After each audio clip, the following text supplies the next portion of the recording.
I want to talk about something that's an issue that I'm surprised to see getting discussed the way it is, especially in this last month. And I've watched the, my friend group covers all sides of the political spectrum, and I've been surprised to see the woke far left contingent of my friend group, the all cops are bastards wing of my social circle, actually talking and posting on social media and that kind of thing about how June is Men's Mental Health Awareness Month. Now, granted, part of the reason some of those people are doing that is because a friend of ours tragically died in May from suicide. So it's been a particular issue for a number of us. But nevertheless, it's encouraging to see that getting talked about. Even more encouraging when I see things like Bill Maher speaking openly. He did a Father's Day related new rules segment talking about, yeah, there are issues facing men specifically that need to be addressed, and not and he pointed out that we need to finally understand that being a man should not have to be choosing between being Andrew Tate and being a wormy little submissive pissant. That it's possible to be a strong, self-contained, assertive man without being Andrew Tate and without being a doormat. That this does exist. These are not the two options. My nose is itching. I'm sorry to keep doing this in the video. That these should not be the two options, the only two options available to men. And it's just amazing to me because I can remember 10 to 15 years ago when the discourse was completely dominated by people who could not tell the difference between the United States under Barack Obama and the, in Gilead and The Handmaid's Tale. Little did they know what was in store for them. And I think 2 rounds of a Trump presidency has brought the left around to a vague realization that their message is failing to reach people. And I understand why it took 2 rounds. One time of Trump getting elected, we could chalk up to a very charismatic, lifelong con man taking advantage of groupthink and crowd dynamics and the madness of crowds and that sort of thing. But 2 times means this is a feature, not a bug, and we need to think about how we're going to address it. And I am saying all of this as someone who not only would like to see the current Donald Trump presidency end immediately, but is very, very concerned about what's coming after Trump. Because when horrible leaders do not face, do not are allowed to, when horrible would-be dictators do not face punishment for what they do, generally what happens is something worse comes along down the road. You had, Kaiser Wilhelm followed by Adolf Hitler, that kind of thing. In our country, we had George W. Bush, which I naively thought was the worst president we were ever going to have, followed by Donald Trump. And whatever comes next will be worse. That's what we have to stop and remember. It's going to get worse than Trump. And if you are someone who at this point cannot figure out what I'm talking about when I portray Donald Trump as being a bad person, do not waste my time with your pissant, faux naive questions where you pretend you don't understand what the problem is. You need to go look within yourself and figure out what it is that's keeping you from understanding reality. We do not speak kindly of Donald Trump on this channel. It is an automatic ban with no warnings. Anyway, so knowing that, the left is finally starting to come around to the fact that we have to address men's mental health, the issues of facing men, that kind of thing. And what's interesting to me is that I've seen multiple videos, none of which I care to cite because all of them are made by the kind of debate bro type YouTube channels whose radar I don't care to get on right now. But multiple videos from left-leaning channels trying to talk about how we are failing that men are falling behind, that we need to address the issues that men are facing mental health wise, that kind of thing. And this is all that is all a step in the right direction. I like to see that. But what they do is what I see these videos doing is what the left always does, which is immediately they take the issue and they immediately use it as a window to shove their agenda down your throats. It's kind of like and a very far left, brazenly far left version of their agenda that will be off-putting to most moderates immediately. And it's kind of like when the whole Luigi Mangione thing first happened, and immediately you have people saying, Leisha, what's her name, and a lot of other, I can't think of her last name, the YouTuber, and a lot of these other channels like this saying, oh boy, it's class consciousness. We finally have class consciousness. We can finally have the Marxist revolution. And it's like, wait a minute. No, no, no, no, no, no, no.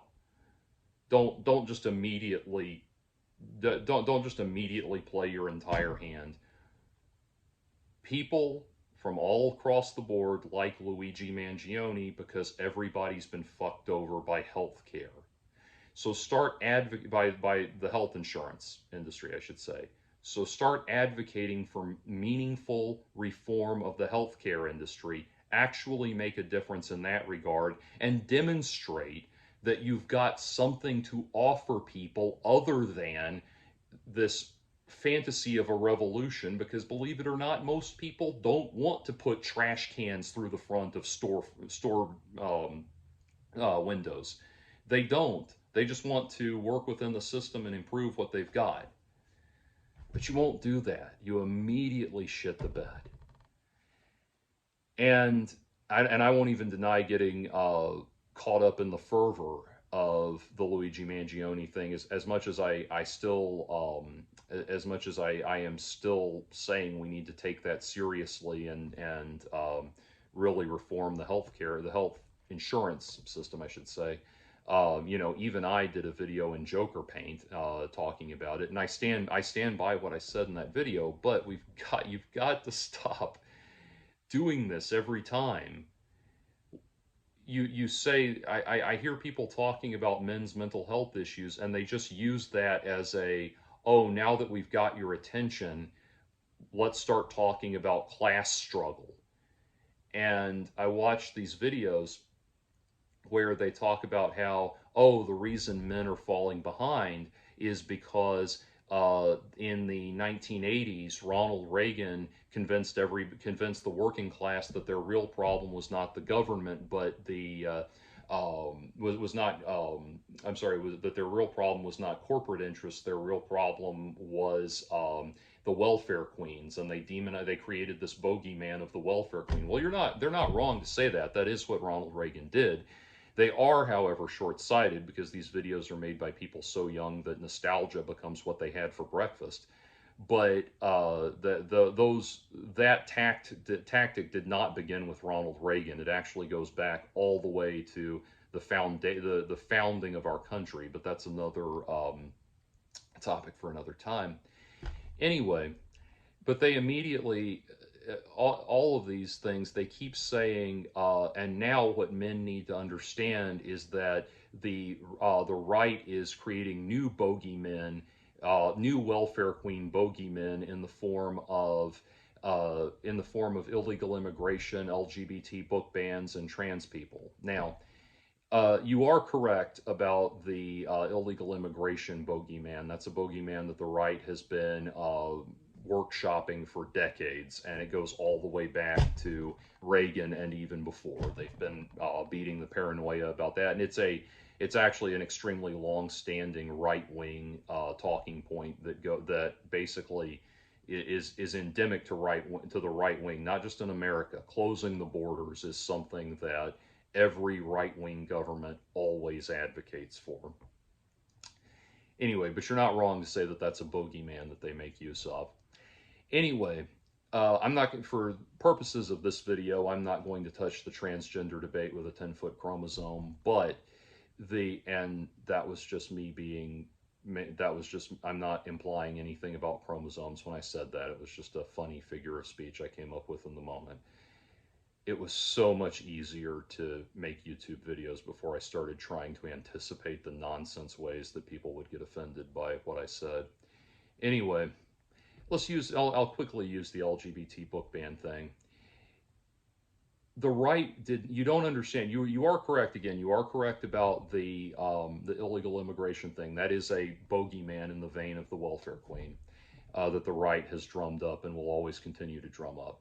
But like that LGBT book ban thing, what you don't understand, and this is crucial, what the left doesn't understand is they don't listen. They don't listen to people. They don't listen to people's problems. What the left does over and over again, and this is why they don't connect with people, is they show up. And I say this as someone who, if you broke down my actual politics, is about 90% in agreement with the side I'm criticizing here. But anyway, what they do is they show up and tell everybody what the problem is. And anyone who disagrees with them gets treated as an apostate and a heretic and gets cast out rather than listened to. And I have watched this unfold over and over and over again. As someone who started out from a very liberal background, family background, and was extremely liberal throughout high school and college, and went out into the world trying to be hardcore liberal, and started realizing, oh wait, the grand utopian vision kind of doesn't work like they think it will, and we need to start actually tailoring the message to what people actually have going on in their lives. As I started having those experiences, I became increasingly disillusioned with the left, and I drifted off into a left libertarian realm, which, I mean, to some extent I still occupy, because it was not a purely reactionary move. These are ideas I agree with, but to varying degrees. But for a long time, I was a really hardcore Ayn Rand, Milton Friedman, free markets kind of person. And again, in a lot of ways, I still am. But the election of Donald Trump, to say nothing of the re-election of Donald Trump, was a real wake-up call that it's like, oh, I can't live in this ridiculously idealized world of nonsense either. We have to really deal with what's going on, and not just, write everything off with some, oh, well, if we just got over the statist solutions for everything, everything would be better. Anyway, so I found myself drifting into that, because when I would try to voice my real rational and reasonable concerns, I would get at best chortled at, and at worst accused of being some kind of right-wing insurgent or something like, right-wing mouthpiece or something like that kind of thing. And, talking about those, the LGBT book bans, to use that as my example, that's not something that that's not a phony fictional thing that the right made up to scare you with, like they did with the welfare queens and the illegal immigration bogeyman and all that. That's a very different thing. And critically, you need to understand, and I'm telling you this, if you are a left-leaning person, I am telling you this as a fellow left-leaning person who does not want Donald Trump to win again, and does not want whatever's coming after Donald Trump to win again, to win.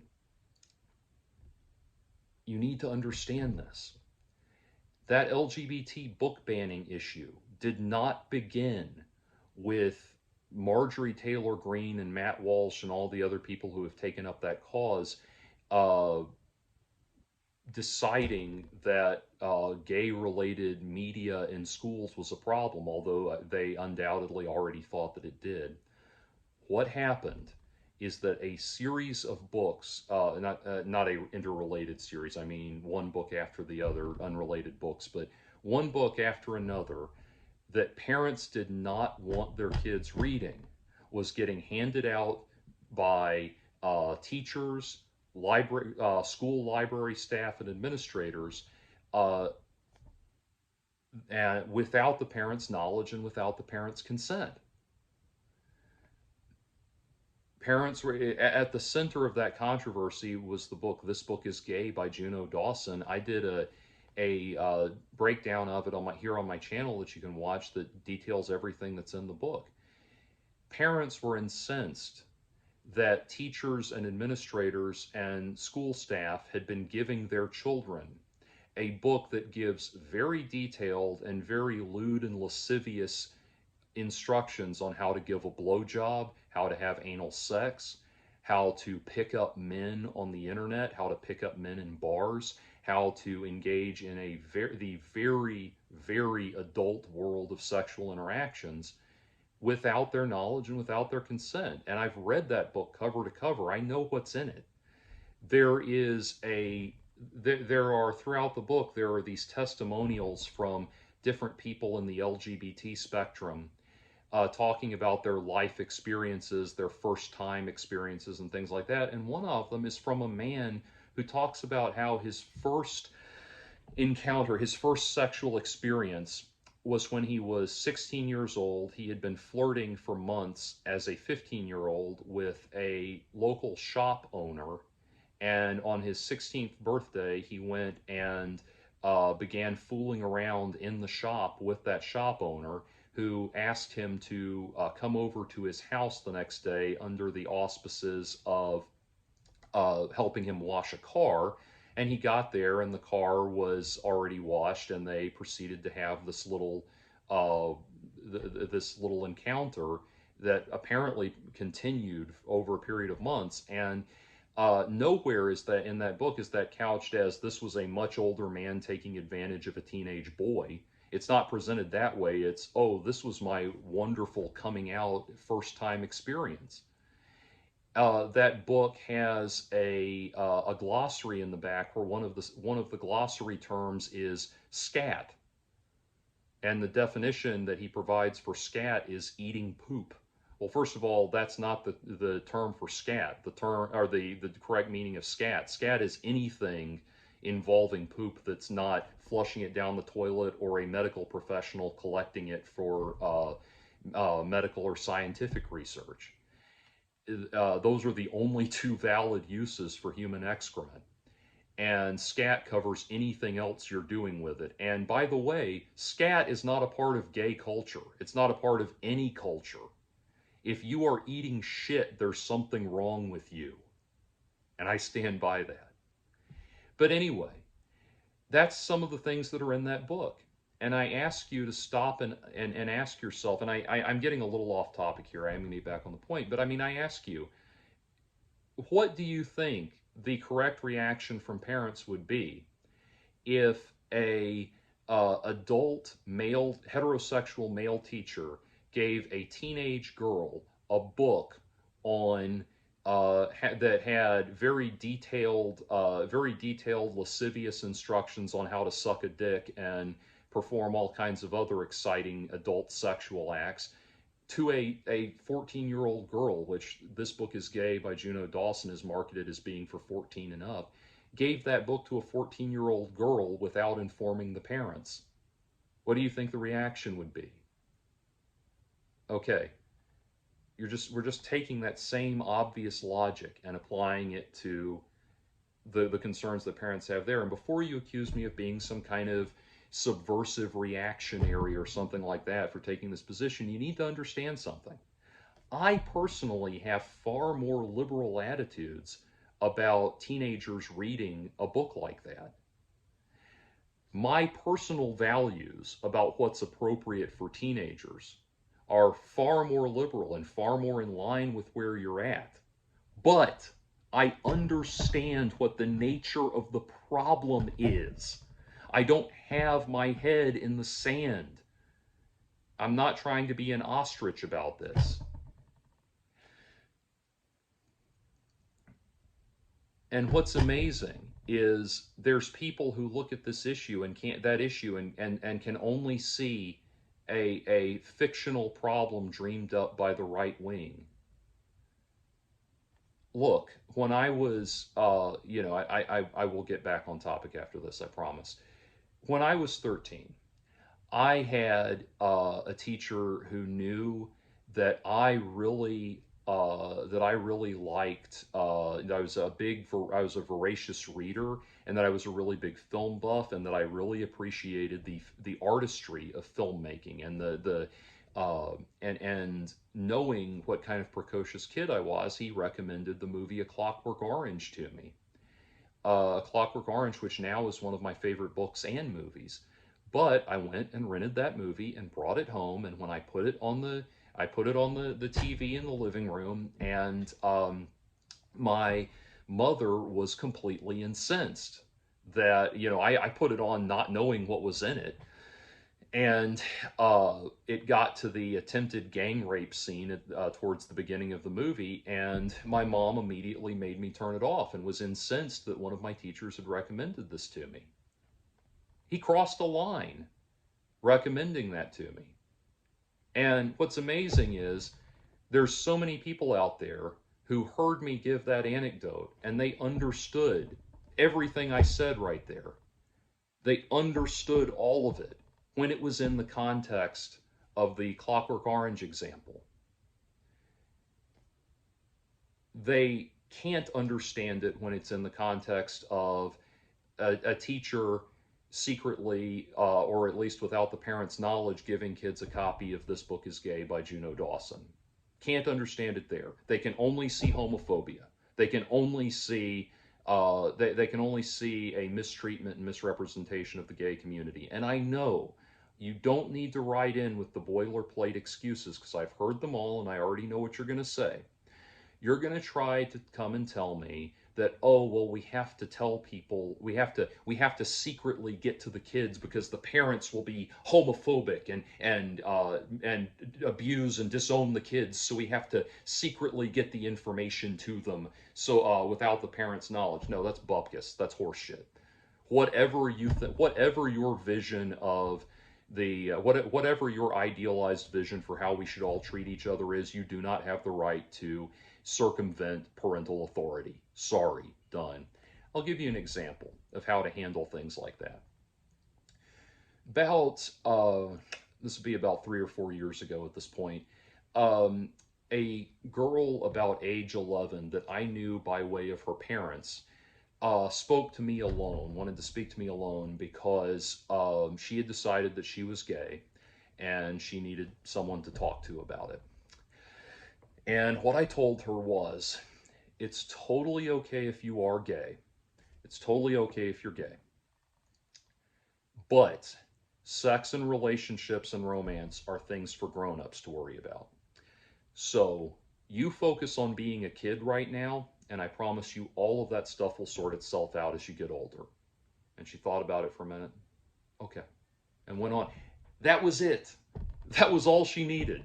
That's how you help somebody in that situation. She did not need to take a ride on Big Gay Al's Big Gay Boat Ride. That's a South Park reference if you're culturally illiterate. But anyway, she didn't need to go do that. She didn't need to read This Book is Gay. She didn't need to be thrown head over heels into the very adult world of sexuality and sexual interaction and all of that. And she certainly didn't need to read a book that lionized adult-child sexual relationships. She just needed a little reassurance. That was it. And, later I was talking about that with some friends, and a lesbian friend of mine said, well, why don't you put her in touch with me? why don't you put her in touch with me, and she can, and I can talk to her about it. And I know my friend, and I know that she only had good intentions in doing that, but in offering that. But it's still not appropriate for me to take somebody else's kid and hand them off to an adult that the parents don't know to talk about sexual matters. And it's impossible to get that across to people. Anyway, I'm ranting on what should be a side note to the main topic, but I wanted to kind of make that point, because see, that's not what the right is doing. Bringing it back to my main point in all of this, what the right does when you don't engage with people's concerns and their issues and their problems in a real and meaningful way, when you just do that thing where you show up and say, oh, well, it's just our big agenda. If you get on board with that, all of your problems would fall by the wayside. People aren't that gullible. They know that's horseshit. They want to know how, they don't want to know why their problems are a reason to get on board with your agenda. They want to know how your agenda is going to solve their problems. And that is what the right knows that the left never understands. And so what happens is the right listens to people. The reason, this is why I brought up the gay book bans thing.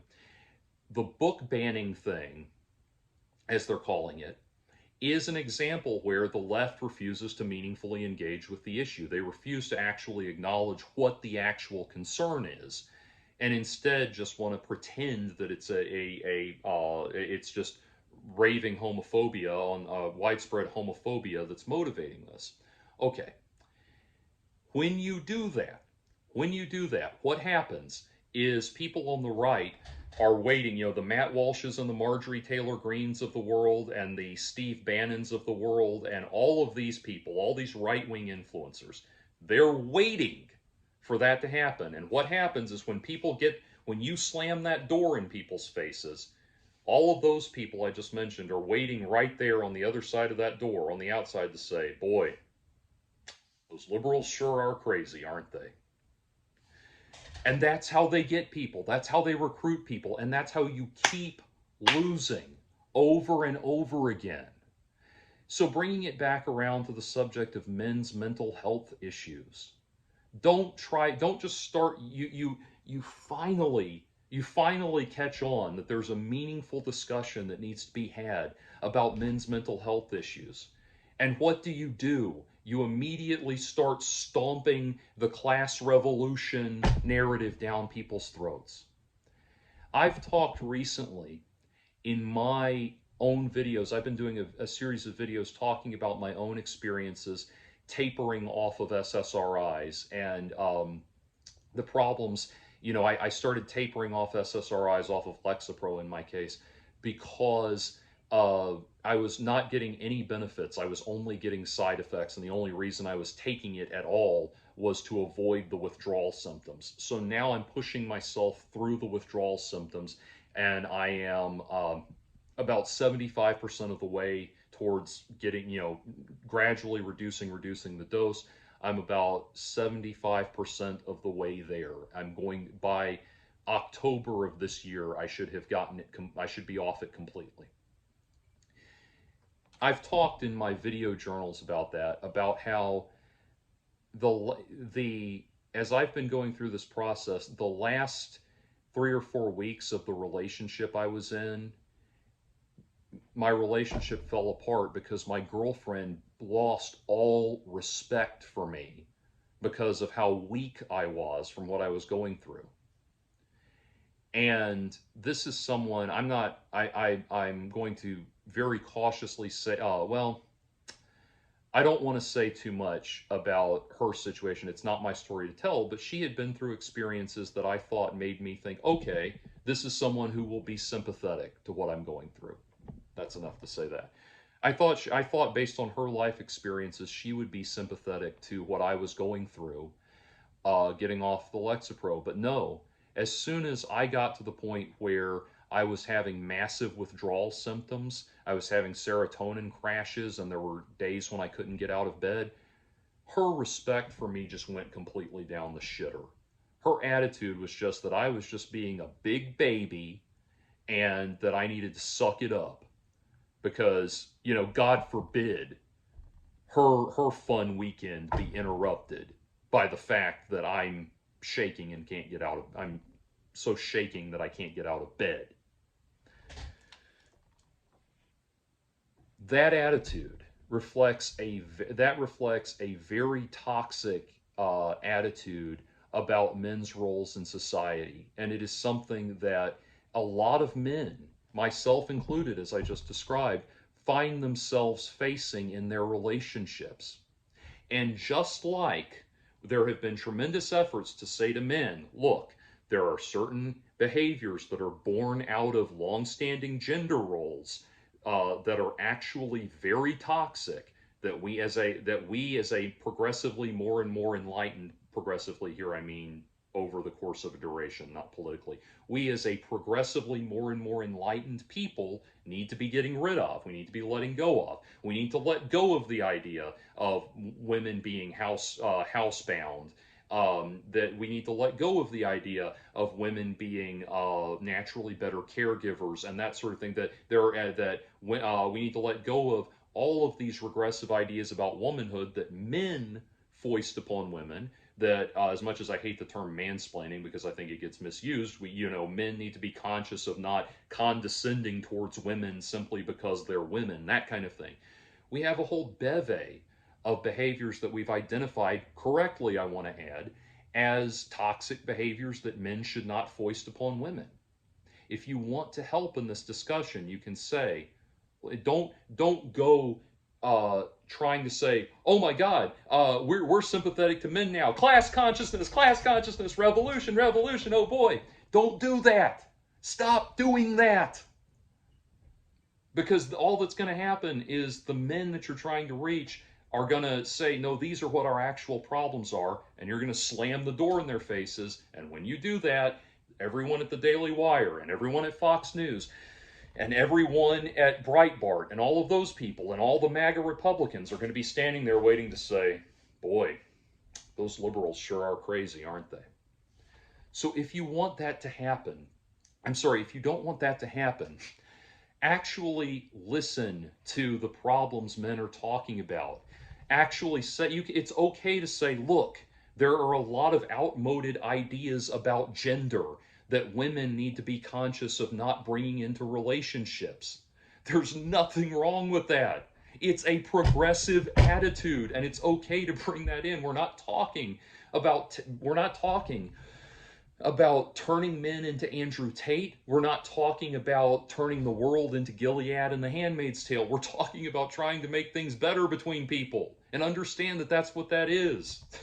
When I say that my girlfriend, my now ex-girlfriend, could have been a lot more sympathetic to my situation rather than just acting like a cold-hearted bitch because her man couldn't show up as Mr. Bolt upright perfect manly man all the time because of a medical process he was going through. Be sympathetic to that, and just be sympathetic to that. That's what we're saying you need to do. That's the point of the advocacy. Because again, if you slam the door in people's faces, they're going to go to the only outlets they think they have, which is going to be the Matt Walshes and the Marjorie Taylor Greens and the Andrew Tates and all of those people. Because those people will at least tailor their message to what those people are actually going through. And that's why, and this is so important to me because this really is an endemic problem to the left. And I want to assure you again that I am saying this because I do not want to lose more people to MAGA or, God forbid, whatever's coming after MAGA. There is an excellent movie, a Coen Brothers movie called Barton Fink. And it's about the titular character is played by John Turturro. And he's a screenwriter in Hollywood many years ago, more in the earlier half of the last century. And one of the subplots is that he's living at this like extended stay hotel, and down the hall from him is this neighbor that becomes his friend, played by John Goodman. And the John Goodman character is a very working class, blue collar, salt of the earth kind of guy. And he keeps trying to open up to Barton Fink about his life as it is.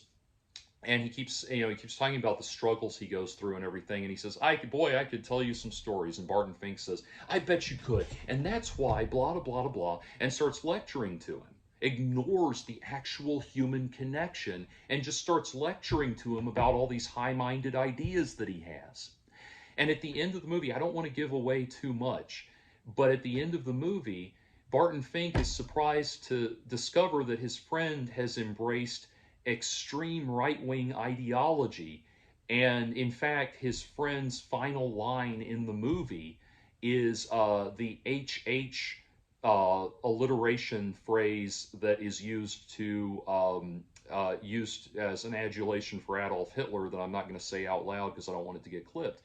But that's his final line in the movie, and Barton Fink doesn't understand how this happened. And I can't think of the character's name, but the character played by John Goodman says, "It's because you don't listen." And that is a very, you're talking about, when I say that, you're talking about a movie that came out 30 plus years ago and is set in a time in American history decades before even that. And they're trying to, that's trying to make a very important point about how the left does not actually listen to the common man, the common woman. You claim to be you claim to be representing the needs of the working class, of the common man, and then the minute one of us dares to disagree with one of your ideas, we're just a bunch of ignorant hicks and fools and rubes. And it's got to stop.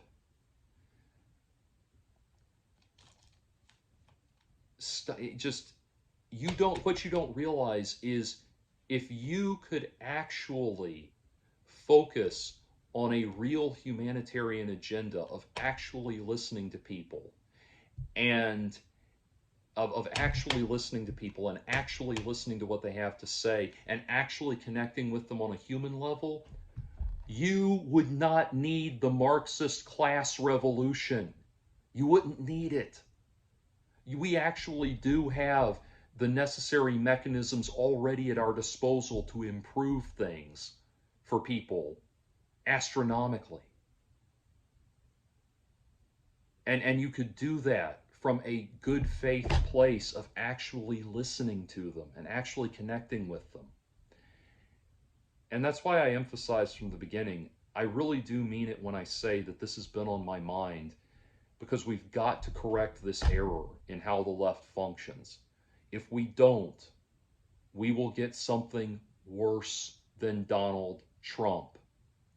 Say those 4 words over again and really contemplate them. Worse than Donald Trump.